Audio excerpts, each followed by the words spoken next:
very radical. She's calling together the conventional ag leaders in the state of California to talk about sustainability. I was in a meeting 10 days ago in Salinas with leaders, big farmers, big agriculture, 120,000 acre farmers, 40,000 cow dairies, in a room. One of the veg crop growers said to the dairyman, "I can't believe you put those happy cow ads on television. We all know that less than 5% of your cows actually live on grass." The whole room. One conventional farmer taking on another. The dairy guy said, "You're right, we pulled the ads." What's happening is the conventional agriculture industry has realized, because of the food movement, that something has to change. And the model that exists today has so many negative implications, we have to think out of the box. We're not saying that we're not going to produce food for everyone. We're going to produce food, but there are 50 other ways it can get done. The reason we're doing it the way we're doing now is because it's the most profitable and the quickest way, but there are other ways to feed everybody. Why is somebody allowed to have a 40-acre manure pit when he could have a biogas plant or something to convert? Thank you. Thank you. That's a good question. It's because the lobbyists have set up the system to work the way it works. The secretary actually was talking about this exact problem. We can't get dairy digesters registered in the state of California. We've got all kinds of problems around it. The digesters, as I understand them too, work a lot better at a smaller scale. So they're really expensive and difficult to engineer at a big scale. But the real reason that they're able to do that is the regulators are not doing their jobs, and they're in states where the regulators are told from the top to not do their job. Yes, question. We're trying to get some more questions here. Yes, ma'am. Oh, gosh. Well, I would say, what we around the Bay Area need to do is create a scale our agriculture so that it can actually be profitable to the farmer, but still be within the realm of nature. Right? We can't scale the system so big so that it's fighting nature. We have to fit with nature. And if I could do one shameless promotion here. One of the businesses that's doing it in poultry around the Bay Area is Pescadero Foods, and we produce a product called Wildland Comb Eggs. We're based in Pescadero. I think we're the only egg producer in San Mateo County that sells retail, and we happen to sell retail at Segona's only, and this is Mel Segona today, so I'm just putting in a plug for that. But there are so many problems with the small farm when it comes to finances, so what we have to do is create new business models between farms, nonprofits, government, business, manufacturers, and really we are moving to that. That is what's happening, and everybody I think would agree with that, and that's the next step, and we look forward to working together to do it. But until then, Wildland Cohen and Segona. That is a very exciting thing, what was just described, this emergence of new business models where local communities are financing farms or joining CSAs, community-supported agriculture, and providing a revenue stream for farmers so they can self-finance without having to go out to the traditional financing systems that create a burden for them and make it very hard for them to operate without scaling very huge and getting into an industrial system. Yes, you had a question back there, yeah. Yes. It's actually a question for clarification for you to pull that curtain back a little bit farther. Of the 300,000 farmers that are supplying America with food, or in America supplying food, how many of them control the lobbyists in Washington and that vertical integration? And then the second part of that question would be, how much of the food that's produced in America do they control? Yeah. Okay. So in California, 10% of the farms produce 60 to 70% of the food. I don't know what it is nationally, but I would assume it's actually larger because we have a smaller scale farm here in California on average than they do in the Midwest. So that's a ratio for how much so the largest veg crop farm in the state of California is about 130,000 acres, and about 26,000 of those 130 are organic. So they're moving towards organic as fast as the market will take them because they're the leader in the field, Brimway Farms, and they understand that that's the future. But that's kind of the ratio that's going on. Now, back to your question about lobbyists. So the major lobbying organizations in this country are what they call crop associations or commodity groups. So you have the wheat growers, the corn growers, the cotton, or you can go online and type in commodity groups or commodity organizations and you'll get a list of the majors. They're the folks that hire the full-time lobbyists in Washington, D.C., plus the Farm Bureau, the cattlemen, and something called Western Growers, which represents all the veg crop growers in the United States. Those are the major groups that control the Farm Bill.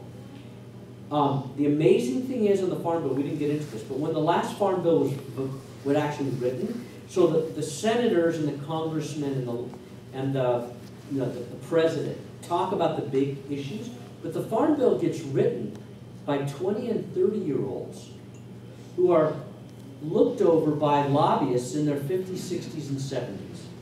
And all night long, those kids write the bill, and then that morning they go and they give it to the lobbyists who edit. And then it goes back and it's negotiated. They talk to the senators and congressmen, and then during the night, the young people are writing again. It's really written by 20 and 30-year-olds.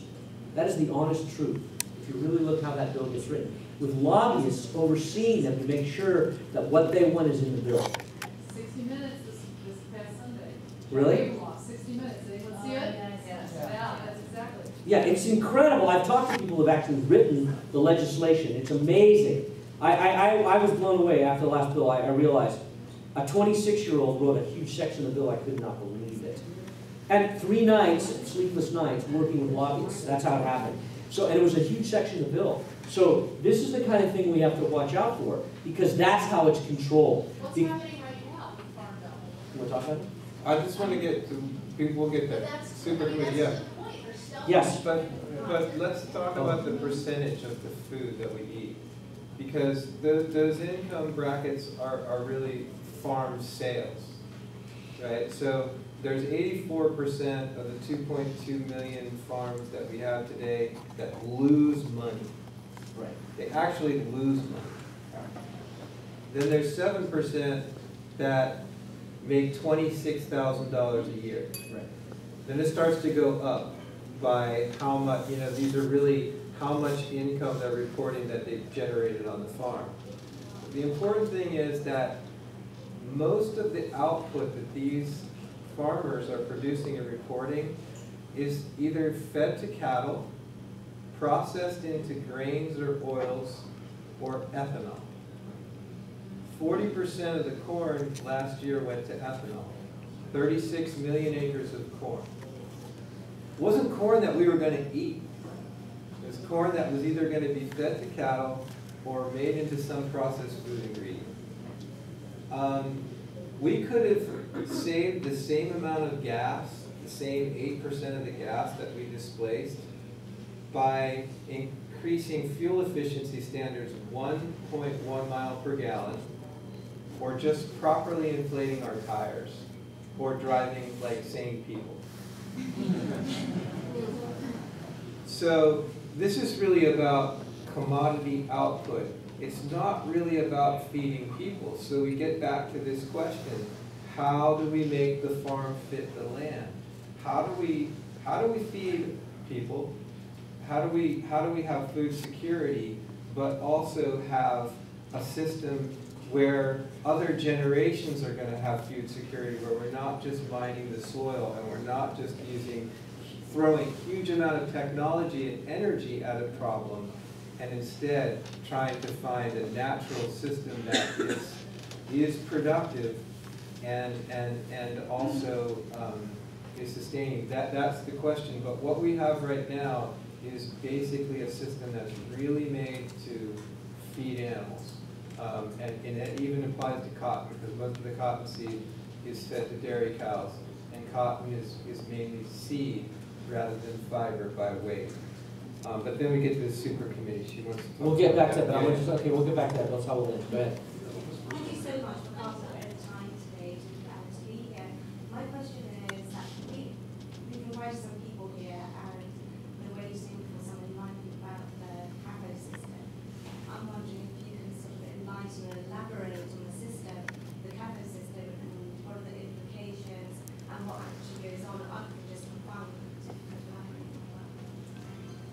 Okay, like really what happens inside of a cave? Yes, yeah, what are the implications, what's happening in there, why is Cafe so bad?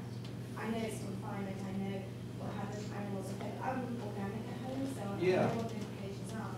But we have some people here who need a better understanding of the cafe system for them to realize, oh, we do need to make a change. Okay. So that's what I was Well, maybe we start with, like, we could get really gruesome here, you know, if you like, you know. Yes. Well, let's take a pig. Okay, what happens with the CAFO system with a pig? You've got this really omnivorous animal that's highly social, that really moves around. It'll spend half of the day in a natural system just exploring and eating and, you know, opportunistically finding food, you know, big motivation factor for a pig. And you turn that animal into an industrial widget. So, and it starts with the sow. The sow is, you know, you've got, sows are pretty aggressive. So when you get 2,000 sows competing for food that are pregnant in a room, you have a management control problem. And the way that they've solved the management control problem in the CAFO is at what's called a gestation crate. So basically, it is it's a cage, basically a barred cage about 8 feet long and maybe 2 feet wide, and that's it. That's the life of the sow. Okay, so that pregnant sow is artificially inseminated, and it's basically a piglet slave. And they've figured out, I mean, over time, they've made these sows, they've bred them so hard, they produce litters faster, more productively, and so they don't lose a single piglet. When they're ready to give birth, they put them into a birthing crate, where the sow is confined on its side instead of building a nest that it would naturally do. The sow is confined on its side, and it can't move, so it can't crush any of the piglets. So the piglets can come in and nurse for, you know, I think it's 21 days or so, a ridiculously short amount of time, and then boom, they go off into a series of, you know, the weaning barns, where they go from, you know, piglet to about 50 pounds until they go to the finishing pens, where they're crammed, maybe, you know, there would be perhaps 50 full-grown pigs in a room like this, and there's 2,000 in the barn. Rather than being able to root, actually they usually put in about, I think they put in like, they put in a certain number of, maybe it's 2,499, because that gets them under the technical definition of a CAFO, so that they can get beyond the permits. Now, that's the way they do it. So, in these finishing barns, they're on concrete, they're slatted, so that the waste falls in a big catchment beneath the barn, where the, you know, if there isn't air blowing through these barns, these pigs are going to pass out from nitrous oxide poisoning, which is a brain toxin. So they have air just constantly moving through, the waste is falling down, you know, they're just feeding them full of corn because they, you know, they're amazing, lustful, grateful eaters. They've docked their tails so that they don't chew each other's tails off for something to do. They go completely manic because they're such intelligent, energetic creatures. And then finally, when there's enough waste down below that has force to force the, you know, the manure out into the pit, it's sprayed around fields, often in floodplains, hurricane zones, or it's buried into the ground. And, you know, that's a sustainable fertilizing system. That's the logic of it, right? And if a pig has a broken leg, you know, oh well, it better make it through to the end. Or You know, there's certainly a lot of loss, and as I was trying to explain earlier, antibiotics are really extremely necessary in such unhygienic conditions. If you take away the antibiotics, you cannot have that level, that number and magnitude of animals. Now, you can pretty much just, you know, transfer that story to hens in cages that are egg layers, or to, you know, broiler chickens in a pen, or 100,000 cattle on a feedlot, or 5,000 dairy cattle in a concrete confinement expansion system. That's not including the fencing, the electric fencing. The cows are actually placed in a pen, and often they find some sort of electrical wire, so they're kept in that place. Well, that can be used to an advantage, actually. Electric fencing is a grass farmer's really good friend. You know, you can rotate animals around really easily now with these flexible systems. The things about, you know, CAFOs is how do you make an animal's life that was once somewhat natural and nativized completely unnatural and factory-like? And it's really part of what we get back to in that discussion. What happened? Why did our food system go so awry? Well, at a certain point, we adopted as farmers this kind of manufacturing mentality that our job is to be the low-cost provider. We do whatever we can to provide the low-cost output, whether it's a kernel of corn, or it's an ounce of milk, or it's a gram of protein. And somehow We lost the biological connection. we really lost. I don't know if we ever had it right, to tell you the truth. I mean, you can't fault people for doing everything they can to try to make food abundant after the Great Depression or after these huge famines. So I think what we're blessed with right now is a moment to say, whoa, this is a system that is not healthy for anyone. One more question. Now it's 8 o'clock, so we're gonna, one more? Yeah, one more, and then we'll have a little final wrap up, and then we'll go into. Okay, great. My head is spinning. All of this is fabulous information. I hope that if you have some kind of, it's written down somewhere where we can voice our opinions to our legislators. But my question is, I want to do the right thing. I have a carnivorous family also, and I'm wondering if organic is good enough. Do we have to go to grass-fed? What is the difference? And what is local versus organic? Do we buy local or organic?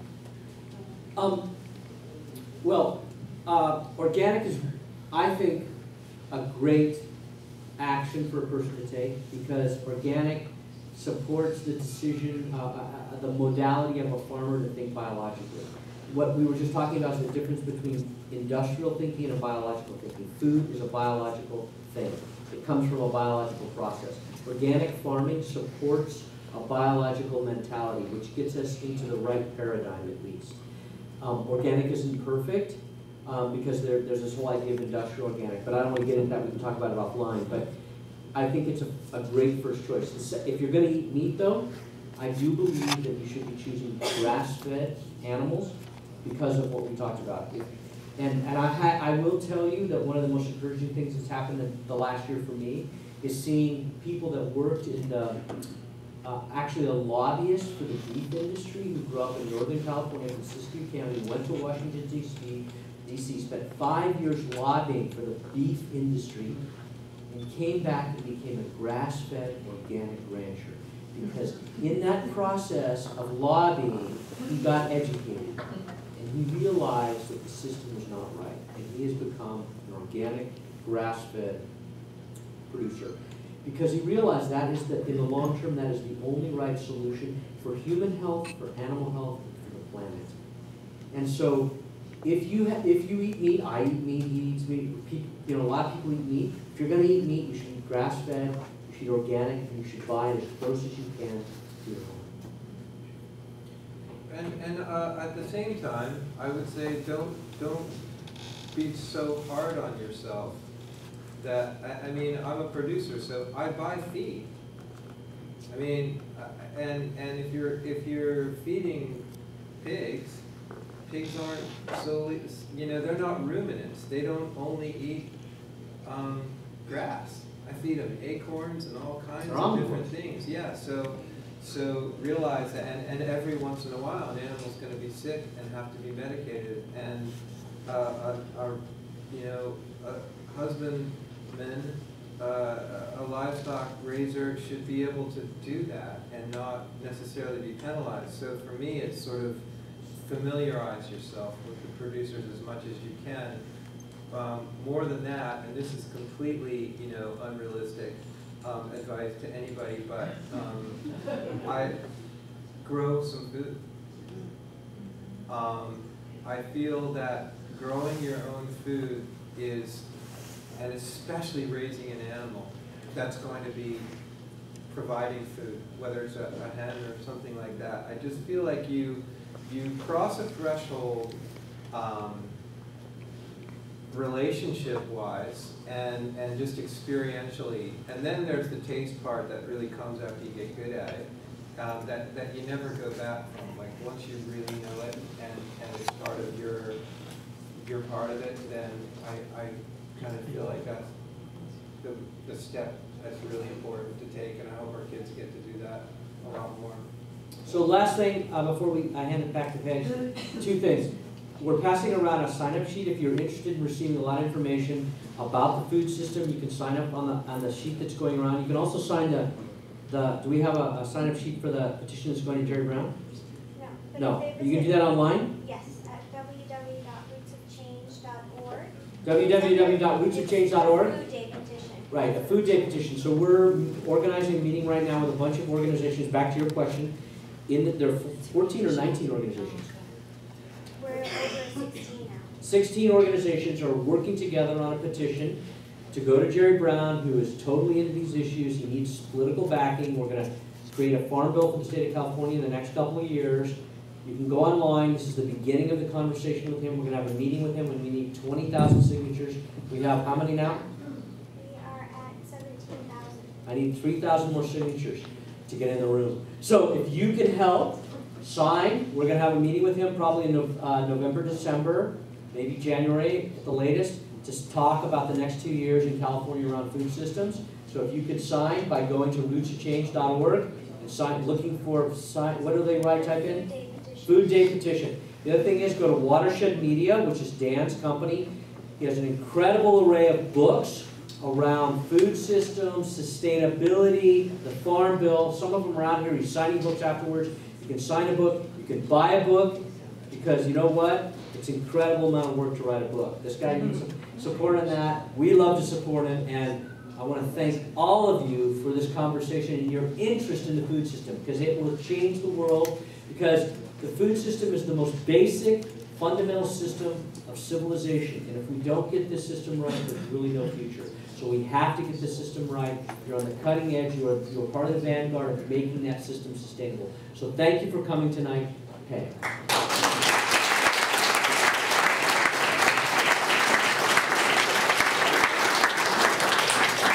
So what I heard here tonight was that this is an incredibly complex issue. There's a lot of moving parts here.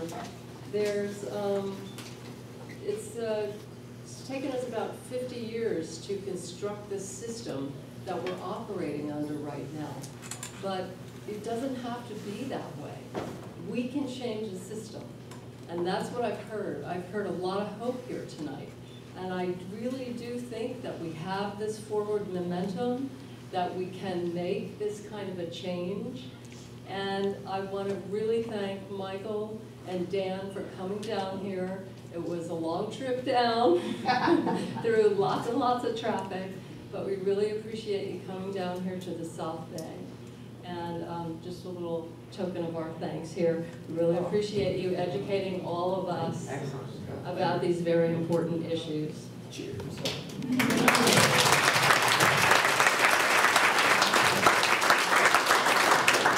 And now, in just a few minutes, we're going to go next door to the reception. And I wanted you to know that We worked really hard on this. Mary Clark Bartlett and Epicurean Group are really in the vanguard of sustainable food here in the South Bay area. And if you're a meat eater, you won't want to miss the comparison tasting that Ray Hernandez has put together for us. It's a Neiman Ranch grass